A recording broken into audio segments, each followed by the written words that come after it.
Hello students my self Kundan Sahu, lecturer in mechanical department. मैं आपको unit 8 gas turbine power plant पढ़ा रहा हूँ। इस पे मैंने आपको normal gas turbine power plant का block diagram, TH diagram, HH diagram और उसके बहुत सारे फॉर्मूलेज बता दिए हैं। ठीक है, तो फॉर्मूला के बाद हम एक न्यूमेरिकल प्रॉब्लम करते हैं और डेरिवेशन भी बता चुका हूँ एफिशिएंसी ऑफ ब्रेटन साइकिल का। ठीक, और उस ब्रेटन साइकिल के एफिशिएंसी के फॉर्मूला के बाद हम एक न्यूमेरिकल प्रॉब्लम करते हैं। न्यूमेरिकल प्रॉब्लम हर बार आपके सीएसयूटी एग्जाम में आता है 10 मार्क्स में। ठीक है, तो आप इस वीडियो को अच्छे से देखिए, अच्छे से समझिए। So let's start this numerical problem. Okay, तो मैं एक बार क्वेश्चन पढ़ ले रहा हूँ, गिवन डाटा लिखा हुआ है। ठीक है, तो क्वेश्चन पढ़ के बता रहा हूँ मैं आपको। A gas turbine uses the Joule Brayton cycle, the inlet pressure and temperature to the compressor respectively 1 bar and 10 degree centigrade. जो पहला है आपका कंप्रेसर है, टीएच डायग्राम है, पीवी डायग्राम है। ये कंप्रेसर है, ये कंबसन चैम्बर है, ये टरबाइन है और ये है आपका इंटरकूलर। तो कंप्रेसर में जब एंट्री करता है मतलब 0.1, ठीक है, कंप्रेसर में जब एंट्री करता है मतलब 0.1, उसमें कंडीशन दी हुई है आपको 10 डिग्री सेंटीग्रेड और 1 बार।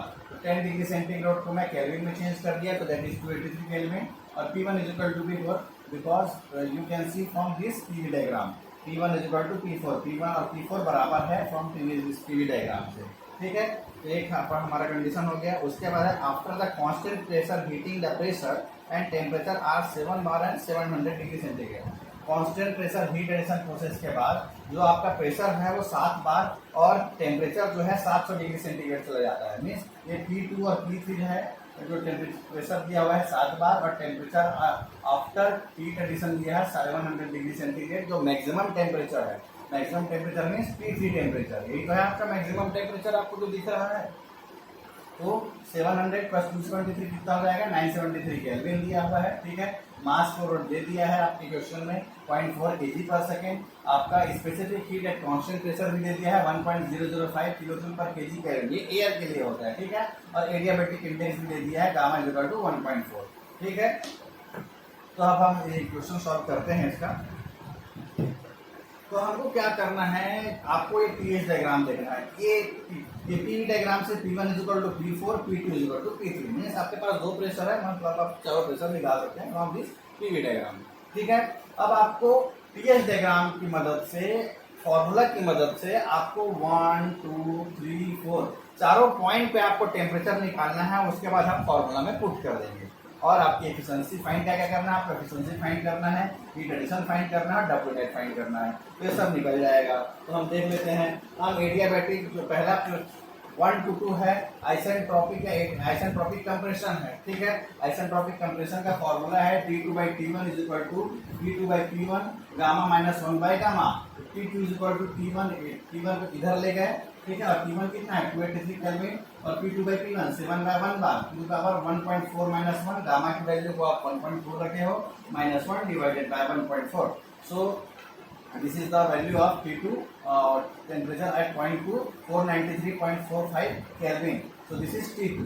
ठीक, सिमिलरली हम ये आइसेंट्रोपिक कंप्रेशन के लिए हो गया 1 to 2 में।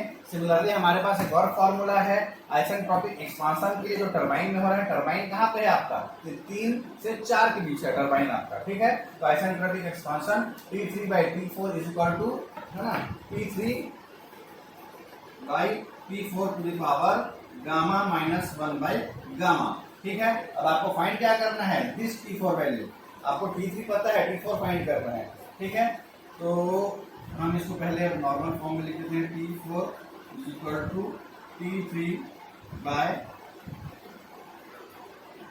T4 को इधर ले गया और ये वाले टर्म्स को T3 के डिवाइडेड बाय में ले गए।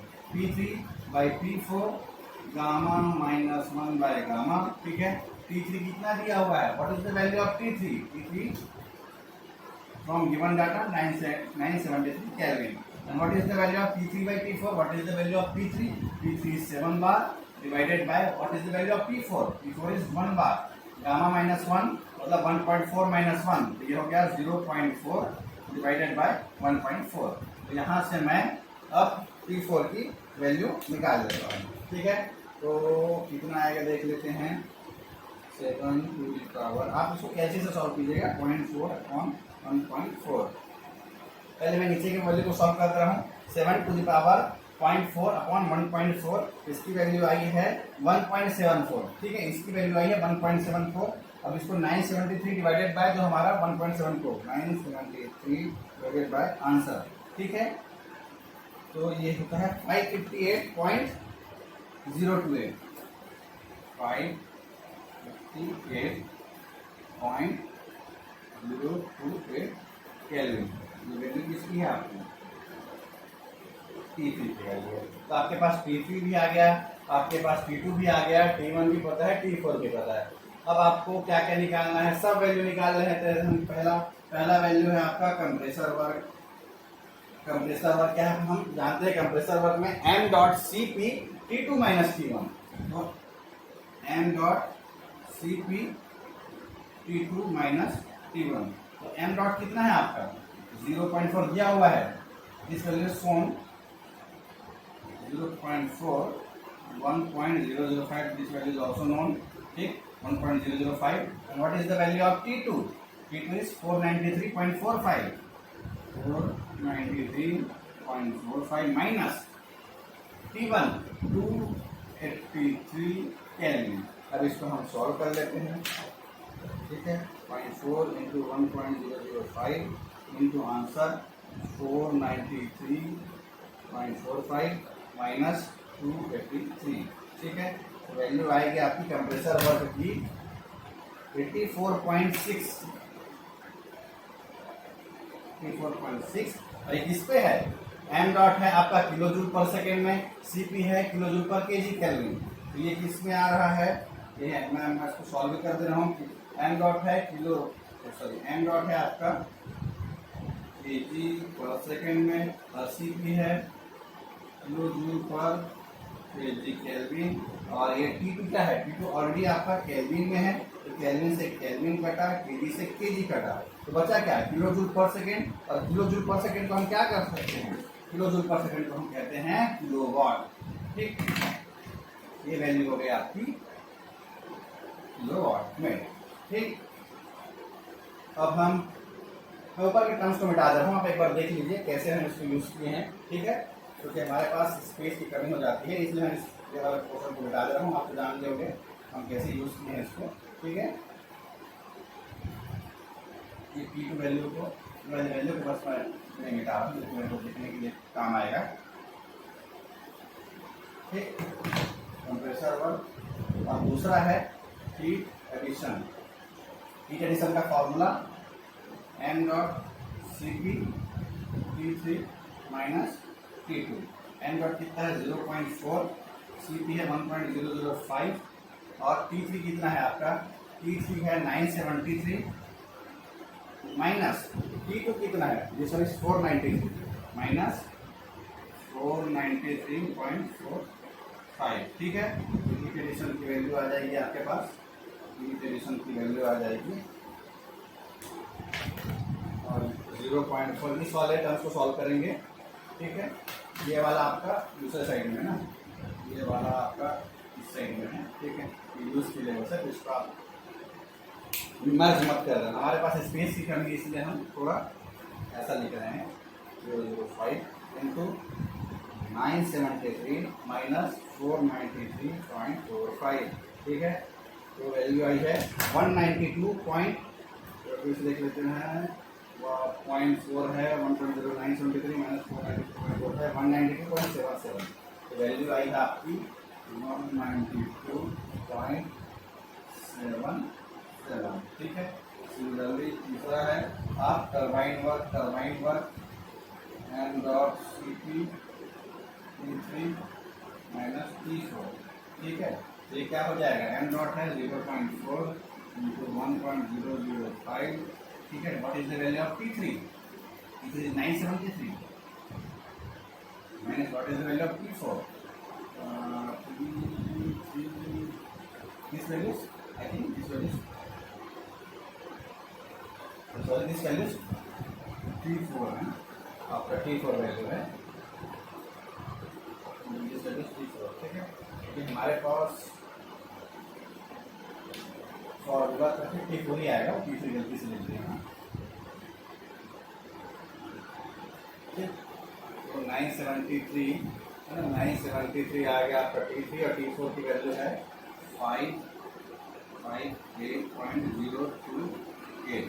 ठीक है, अब इसको सॉल्व कर लो, कितना आएगा 0.4 इंटू 1.005। ठीक, 973 माइनस 558.028। ठीक,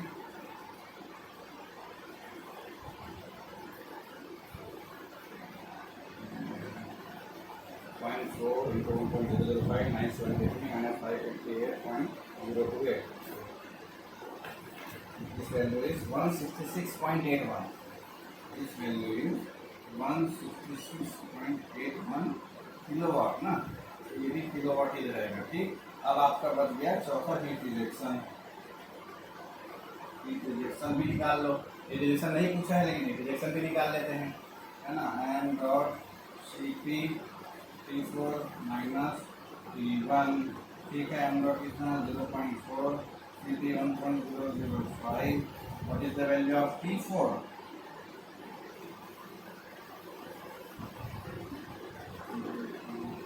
माइनस T1 233।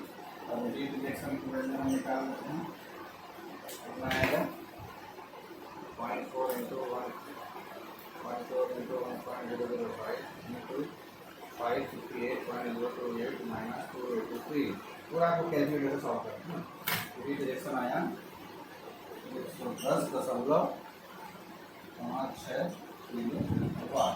ठीक है, तो आपकी क्या क्या निकल गई, आपको फाइंड क्या क्या करना है, हीट एडिशन फाइंड करना है। तो हीट एडिशन आपको मिल चुका है ये। ठीक है, अब आपको फाइंड क्या करना है, आपको डब्ल्यू नेट फाइंड करना है। डब्ल्यू नेट क्या होता है, टरबाइन माइनस कंप्रेसर। क्या वैल्यू है कि टरबाइन की वैल्यू कितनी है 166, टरबाइन की value 166.81 minus turbine minus compressor. What is the value of compressor 84.6 kilowatt. Turbine की वैल्यू थी 166.81 और कंप्रेसर की वैल्यू है 84.6 माइनस 84.6 तो है 82.21। ये वैल्यू आई 82.21 किलोवाट। तो एक वैल्यू ये आ गई। ठीक है, और एफिशिएंसी का फॉर्मूला होता है, एफिशिएंसी इक्वल टू होता है डब्ल्यू नेट अपॉन एडिशन। तो आपको दोनों वैल्यू पता है। डब्ल्यू नेट है 82.21 किलोवाट और हीट एडिशन कितना है 192.77। तो आपकी वैल्यू कितनी आ जाएगी एफिशिएंसी 82.21 डिवाइडेड बाय 192.77। ये आया है 42.64%। 0.4264 आया है। अब इसको परसेंटेज में चेंज करके कितना आएगा 42.64। तो आपका ये निकल गया, आपका डब्ल्यू नेट भी निकल गया और आपका एफिशिएंसी भी निकल गया परसेंटेज में। ठीक है, तो पूरी वैल्यू आपकी निकल गई, हीट एडिशन भी निकल गया, डब्ल्यू नेट भी निकल गया और एफिशिएंसी भी निकल गई। ठीक है, तो आपको समझ आ गया होगा हम कैसे किए हैं, है ना। तो मैं पूरी वैल्यू को मिटा दे रहा हूँ। ठीक, तो कैसे कैसे किए हैं, पहला था मैं बता दे रहा हूँ कैसे किए। पहले T1 निकाले, पूरे गिवन डाटा को लिख लिए। ठीक है, उसके बाद एडियाबैटिक का फॉर्मूला लगा दिए T2/T1 is equal to T2/T1 to the power gamma minus 1/गामा। वहां से आपका क्या निकल गया, वहां से आपका निकल गया T2। ठीक है, उसके बाद similarly T3/T4 is equal to T3/T4 to the power gamma minus 1/गामा। वहां से आपका T4 निकल गया। शुरुआत में थोड़ा T3 लिख गया था, वो मेरा राइटिंग एरर था। ठीक, तो यहाँ पे T3/T4 is equal to T3/T4 to the power gamma minus 1/गामा। यहाँ से T4 निकल जाएगा तो पूरा टेम्परेचर आपका निकल गया। उसके बाद put the value get the answer. Heat addition का फॉर्मूला ये है, डब्ल्यू टरबाइन का फॉर्मूला ये है, कंप्रेसर का फॉर्मूला ये है, हीट एडिशन का फॉर्मूला ये है। पूरे फॉर्मूला को आप पुट कीजिए। ठीक है, और आंसर लाइए। यही है आपका 10 मार्क्स का क्वेश्चन। ठीक है, 10 मार्क्स का क्वेश्चन है। और कभी कभी क्या होता है डायरेक्ट एफिशिएंसी का जो हम डिराइव किए हैं उससे भी निकाल सकते हो। ठीक, तो उसका भी फॉर्मूला बता दे रहा हूँ। एफिशिएंसी ऑफ ब्रेटन से क्या होता है 1 - 1 upon RT to the power gamma minus 1/गामा। ठीक है, तो 1 - 1 अपॉन RP प्रेशर रेशियो है, higher pressure upon lower pressure. Higher pressure कितना है 7 बाय 1 तो 7 ही आएगा, to the power 0.4 upon gamma minus 1, मतलब 1.4 माइनस 1 तो 0.4 अपॉन 1.4, तो हमारा 42 ही परसेंटेज आएगा। देख लीजिए, इसको भी सॉल्व कर लेते हैं, ठीक है। तो 7 टू द पावर 0.4 अपॉन 1.4, ठीक, ये आ गया 42.64, सेम वैल्यू, ठीक। तो आप इस फॉर्मूला से भी, using this formula you can also get this efficiency value, ठीक है। तो ये आपका न्यूमेरिकल प्रॉब्लम था, बहुत सारे न्यूमेरिकल्स प्रॉब्लम है। आप अपने जो भी नोटबुक है उसे देखिए और सॉल्व कीजिए। कोई डाउट होता है तो मुझे बताइए। आपको दोनों डायग्राम बनाने पड़ेंगे, ठीक है। हर टेम्परेचर निकालना है, टेम्परेचर निकालने का वही फंडा है, T2/T1 = P2/P1 gamma -1 gamma, P3/T4 = P3/T4 gamma -1 gamma. यहाँ से T4 निकल जाएगा, यहाँ से T2 निकल जाएगा, पूरे वैल्यू को फॉर्मूला में पुट कीजिए, put the value, get the answer. It's very simple problem, ठीक है। अब हम इसका मॉडिफिकेशंस देखते हैं गैस टरबाइन पावर प्लांट का, ठीक है। तो 2 मिनट वेट कीजिए।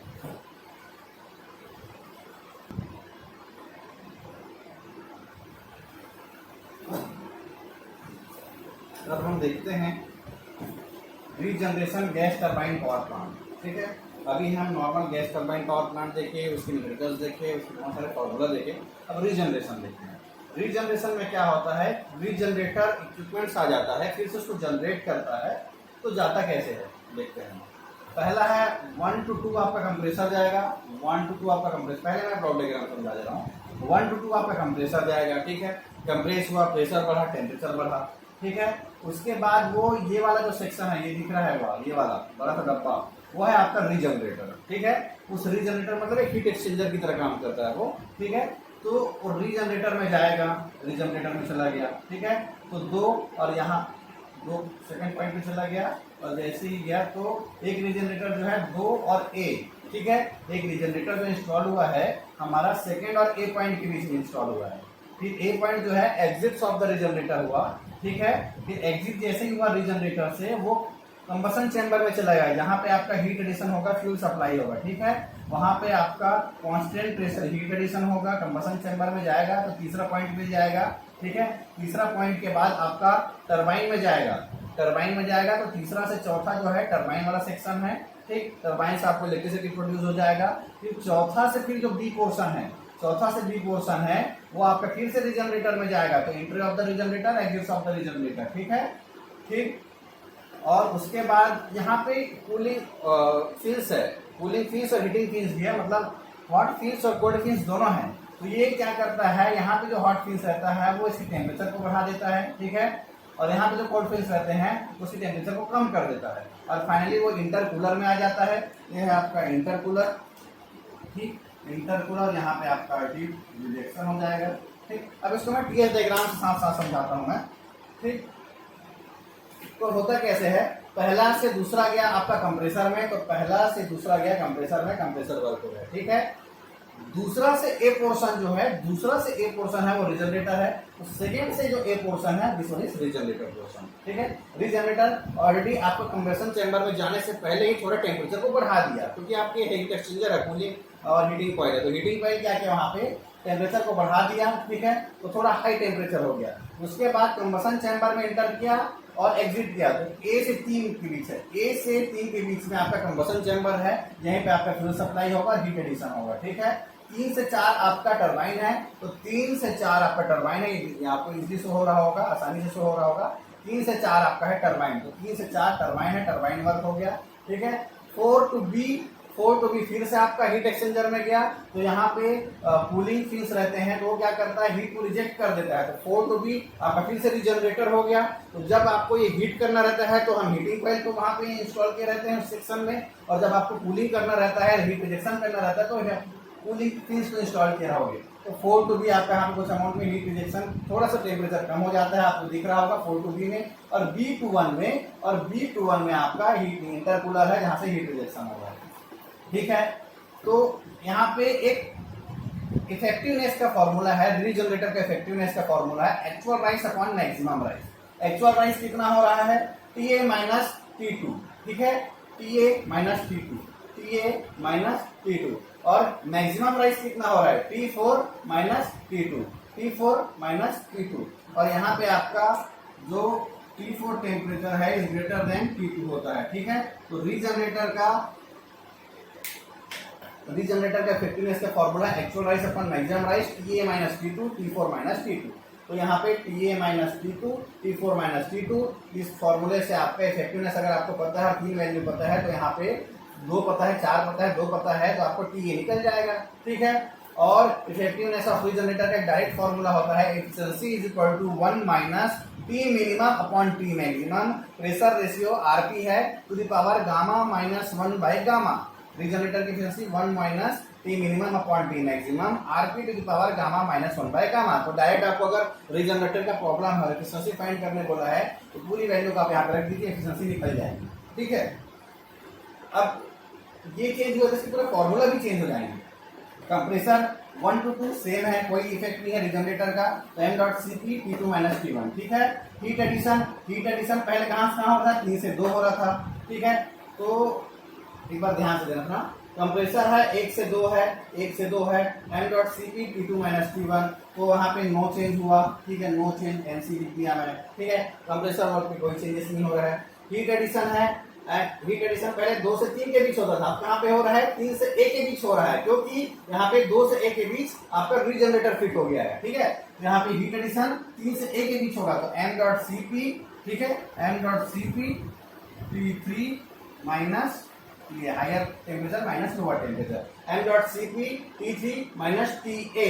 पहले यहाँ से यहाँ के बीच हो रहा था, अब हीट एडिशन आपको कम देना पड़ रहा है, फ्यूल आपको कम देना पड़ रहा है, तो T3 minus T because of the this regenerator equipment. तो यहाँ पे हीट एडिशन आपका कम हो जाएगा, क्योंकि फ्यूल सप्लाई आपकी कम रहेगी और एफिशिएंसी आपको बड़ा हुआ मिलेगा। अब turbine work T3 minus T4 है, m dot Cp T3 minus T4, तो टरबाइन वर्क आपका नो चेंज हुआ। हीट रिजेक्शन पहले 4 से 1 के बीच होता था, अभी 20 से 1 के बीच होगा, तो हीट रिजेक्शन भी डाउन होगा, तो इसका फॉर्मूला हो जाएगा m dot Cp Tb minus T1। तो कंप्रेसर वर्क 1 और 2 के बीच हो रहा है, हीट एडिशन जो है 3 से 1 के बीच हो रहा है, टरबाइन वर्क नो चेंज 3 से 4 के बीच हो रहा है, और हीट रिजेक्शन जो हो रहा है आपका 20 से 1 के बीच हो रहा है, इसलिए m dot Cp Tb minus T1, ठीक है। तो आपका compressor work no change, turbine work no change, heat addition जो है आपका कम होगा, हीट रिजेक्शन आपका कम होगा, ठीक है। कंप्रेसर और टरबाइन वर्क नो चेंज है, मतलब W नेट जो है वो आपका नो चेंज होगा, ठीक है। W नेट भी नो चेंज होगा, तो फॉर्मूला क्या रहता है आपका, efficiency is equal to W net upon heat addition. W net में कोई चेंजेस नहीं आया, हीट एडिशन कम हो गया, W नेट में कोई चेंजेस नहीं आया, ठीक है। हीट एडिशन आपका कम हो गया है, हीट एडिशन कम हो रहा है, तो मैथमेटिकली आपका एफिशिएंसी बढ़ जाएगा, ठीक है। तो ये पूरा कंडीशन है, तो थोड़ा सा मैं इसको रिमूव कर दे रहा हूं।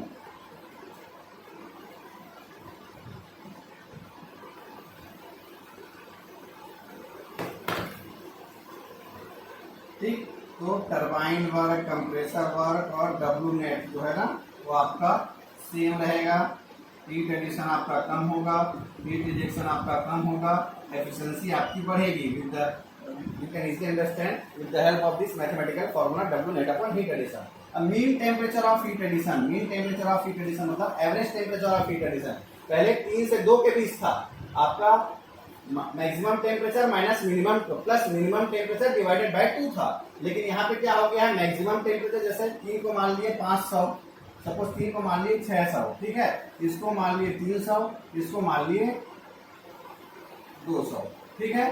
तो ऑब्वियस सी बात है, जब आप एवरेज टेम्परेचर निकालोगे, एवरेज टेम्परेचर हीट एडिशन के बीच में क्या रहेगा, T3 plus TA divided by 2, तो ये आपका ज्यादा आएगा T3 प्लस T2 बाय 2 के रेस्पेक्ट में। तो mean temperature of heat addition, average temperature of heat addition यहाँ पे बढ़ जाता है, ठीक है, और mean temperature of heat rejection आपका यहाँ पे कम हो जाता है। आप मैथमेटिकली कुछ डाटा पुट करके आप निकाल सकते हो। तो average temperature of heat addition आपका ज्यादा आ गया है। अब मैं इसको आपको थोड़ा कॉन्सेप्चुअल वाइज समझाता हूं। आपका average temperature of heat addition ज्यादा आ गया है, ठीक है। आप हीट एडिशन करने से पहले आपका कुछ अमाउंट पे जो एयर है पहले से गर्म था, ठीक है, पहले से गर्म, पहले यहाँ पे होता था, अब यहाँ पे पहले 200 डिग्री सेंटीग्रेड था, अब वो 300 डिग्री सेंटीग्रेड हुआ। मीन्स आपका जो एग्जाम्पल दिया हूं ना, ये मीन्स आपका जब वो कंबशन चैम्बर में एंट्री कर रहा है तो उसके पास पहले से ही कुछ एनर्जी है, तो आपको फ्यूल कम देना पड़ेगा, हीट एडिशन कम देना पड़ेगा, और कम हीट एडिशन में आपको ज्यादा एफिशिएंसी मिल जाएगी। तो यही कॉन्सेप्ट है इसमें, मेन फंडा है गैस टरबाइन पावर प्लांट के रीजनरेशन में कि आपका एफिशिएंसी आपका बढ़ता है, ठीक है, इसको भूलना नहीं है आपको, एफिशिएंसी आपका बढ़ता है, ठीक है। तो पूरा मैं मैथमेटिकली फॉर्मूला भी बता दिया है, टीए टीबी सब निकाल सकते हो आप, है ना, बस न्यूमेरिकल आते हैं तो भी आप बता सकते हो, ठीक है। तो ये है आपका रीजनरेशन। अब हम रीहीट और इंटरकूलिंग देखेंगे, ठीक है।